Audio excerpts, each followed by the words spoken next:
Touch mine.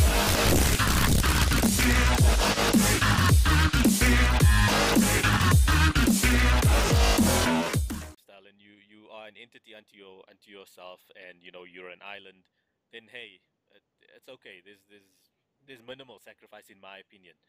But for me personally, being a dad, being a husband, the first thing that you sacrifice is family time. Yeah. And it sucks.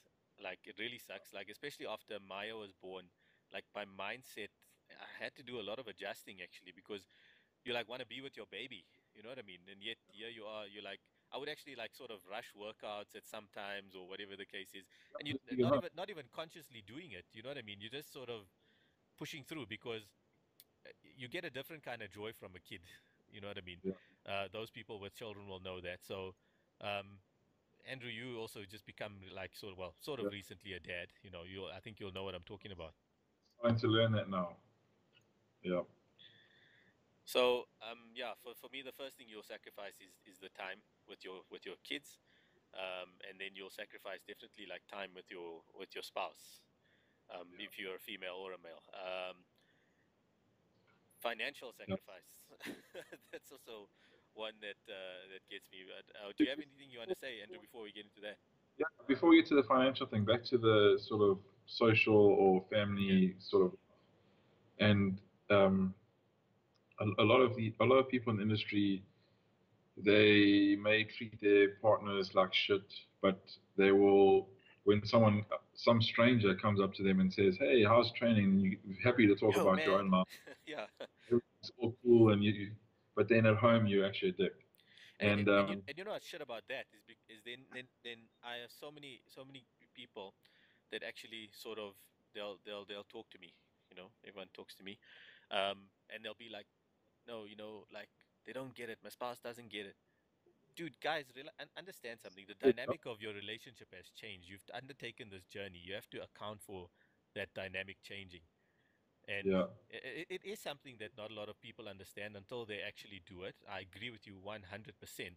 But you also, as an athlete, or as a person on prep, you need to understand that the rules of engagement with your spouse or with your girlfriend or whatever the case is have changed. And you need to basically relax a little bit. You need to just chill out and realize that they still love you, and you actually still love them. Because I'll tell you what, you can't actually do this sport without some kind of support system. If you ask me. Sorry, Andrew. yeah. You want to get back to you there? No, you definitely need that support. But what I was just going to say is that a lot of guys sort of happily, without realizing, it's mostly because they're comfortable with the people that they're closest to, the Mm. ones that they treat first. And I was guilty of that many years ago. And one day I just kind of woke up and just thought, what the hell are you doing? Like, because you at home and you're comfortable and you're tired and you don't want to talk and you don't want to say anything, Yeah. your closest people are taking strain, but someone will come up to you in the gym and you're happy to talk about and and everything to and them. we'll think we justified to feel that way at home, right? It's like, oh, you don't know, I like just freaking Yeah, bench press like 150 kilos, and now you want me to come and talk to you? yeah. And so what I do, I mean, I just get tired now. Like when I'm in contest prep or on a heavy training cycle, I just get tired. I don't really want to talk much, but I make a very, very big effort as soon as the show's over Hmm. to make up for that lost time and to try and We'll call it make up. the Yeah, relationship rebound. yeah, pretty the, much. the only kind of rebound that you should be having after a competition. Yeah, Okay, so let's go into the financial side of things. Um, I definitely could be driving a better car if I did not bodybuild. what about you, Drive? uh, an old Corsa, Opel Corsa Cub, or Club, or whatever you call it. Look, it's Uh, paid off. I'm a Jew, an Indian. So you know what I mean. I'm not gonna go and buy cars if I don't need to, kind of a thing. I'll drive it till it's like sort of used up. There's other priorities. We've bought a home. yeah, We yeah, want to renovate, all of those kind of things. So, but bodybuilding actually, I mean, if you think about it, the once I sat actually and did a calculation, okay, in my early layman days. In fact, I actually have a full write up of like what I spent in a year. And Yeah. at an amateur level, not even anywhere close to being the top amateur either at that, it was 97,000 Rand in a 12-month period, Uh, right? That's so actually, that's food, that's like, sups, everything that goes along with it. And I included like sort of a little bit of petrol and all of those the things that you don't actually think of that you're actually spending for bodybuilding, you know? okay, so I'll give you a comparison. Yeah, when I was in my upper level amateur days, having a supplement sponsor and having overseas coach and the massages and all that kind of stuff and the super supplements and etc. etc. Excluding petrol and stuff like that, right? We worked out exactly what it was costing the collective effort of everyone that was sponsoring me, etc. And it was 55,000 Rand a month. What? Yeah. Jesus. When you factor in Excuse my coaches, blasphemy. You're when kidding you me. factor, yeah, I promise you, all the Unbelievable. massages or the Unbelievable, therapy, dude. Jeez. Shit, I 55,000. actually didn't even take into account the massages that I actually have to go for with my issues. Because that's like, Yeah, yeah, flip. Well, that would push me over like the 100. exactly. But, So I mean, that's pretty much what it took, or what I thought it took to be at the upper level, wanting to turn pro. yeah. So now obviously I have what I consider a better coach, and everything is done with the right timing, etc., etc., and it's a lot more cost effective On now. average, what would you say right now at the moment you're going through off season? Around 20 grand a month. Not too bad for someone at your level. Yeah, yeah, It beats 55, right? yeah, exactly. But Exactly. So it's basically how I think the sport works is like you have to kind of put the investment in the first place and prove yourself, and then people come on board and say, hey, okay, we'll support you. yeah, yeah, because So it's what not not a lot of people realize. Sorry, Andrew, I'm just cutting you off. But what like people don't realize is that it's easy to say you want to be sponsored and all of that kind of stuff. And me and you have spoken about this before. But if you have no longevity in the sport, if you have no intention to stay in it for an yeah, extended period of time, then you're worth nothing to a sponsor, right? exactly. So and then basically what happens is you almost earn to move up to this level, and then you put in the more investment yourself, and then people more, You move- and it just keeps coming. But the bottom line is you've got to put the investment in the first place. But so let me ask a intrusive question, Andrew. Um, are you at this point in time? What's your investment versus return ratio looking like, just from So, bodybuilding? well, I used to have a supplement sponsor that would pay me a salary and cover all my supplements. Okay. And then they would also pay for things like overseas travel for my shows, etc., etc. So um, I'm investing it all, basically all myself. All at I the don't really, moment, yeah. I don't have any kind of financial backing or Pro Nutrition do send me supplements every now and then, Okay. so I'm really appreciative of that. That's awesome. Thanks, Pro Nutrition, for keeping one of our pros going. Every bit helps at this point, right? So, guys, I mean, Exactly. look, if you look at it there, I mean, even Andrew at his level, you're not afraid to pay, right? Because if you want to stay at that level or you want to progress, Yeah, that's the way it is, yeah, and the way that I see it is that if you don't invest in your health, so what costs me so much money is like high quality fish oil supplements. I take ubiquinol for my heart. I take high amounts of vitamin D3. I take my multivitamins. There's all the extra stuff that's like health yeah. related. And if I don't do that, then my longevity in the sport decreases. Oh, and a lot of So people forget that you have to be in optimal health to actually be a bodybuilder. So, yeah, or to be a successful one, yeah, yeah, because your body's not going to lay down a ton of extra tissue if it's not healthy. exactly, exactly. So there's that, and then there's all the amino acids and the protein powders and all that kind of stuff. So I mean, I think I spend around 10,000 Rand a month on supplements. Jeez, thank goodness I'm not at your level because I'd be broke. And, and the guys that I buy from, I get like really good prices, and like that's Yeah, that's having at a like the decent price. sweet deal. Yeah, Jeez, that's unbelievable. Actually, when I think about that, the renovations I could do to my house in a year with exactly. your with your So, money. but I drive an old Polo Vivo. Yeah, I see. The No time for BMWs and shit. Not yet.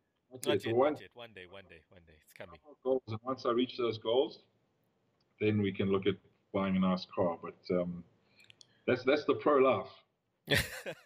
Living it up, man. Yeah, Polo Viva. my Polo Viva. With the baby car seat.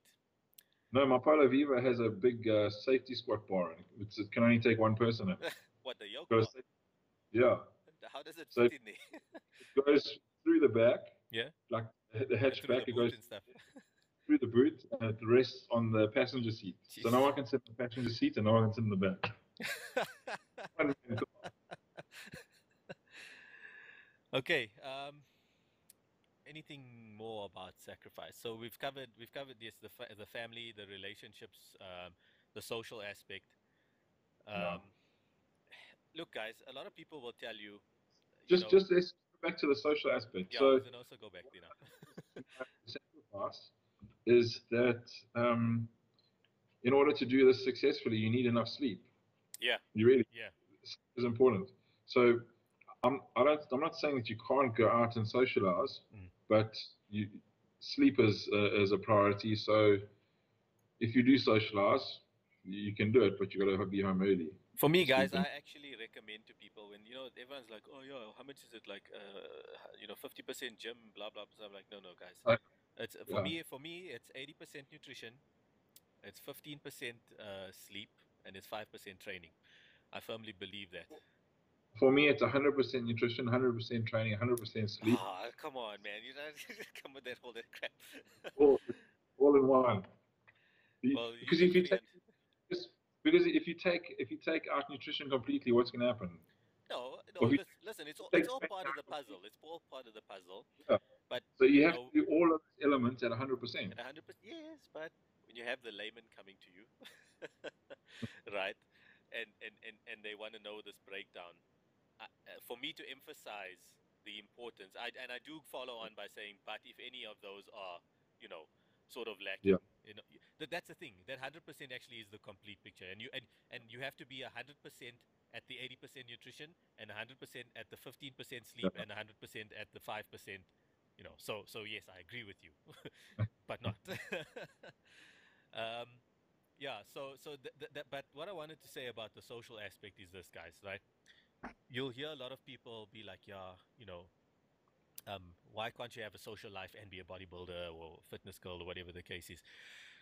It's the subject that Andrew touched on is sleep, right? The other thing that I want to touch on is, I'm a Muslim, right? So I don't drink, and even just that's a religious thing, right? yeah, And people don't understand it, right? yeah, Now you come along and you're like a Christian dude or whatever the case is, and you like go out with your buddies and you're like, no, I'm not drinking, I'm in prep, and people they're like, but you can drink. yeah, Why don't you, or whatever? And the other thing is also they don't realize it actually along with the late night that you're probably going to have with them, it's going to compromise your athletic performance the next day. So it speaks back to that thing of what we said, where like each day is valuable, and if you lose out on that, for me, like I said, you lose the day. yeah, yeah, So your social life can take a little bit of a hammering.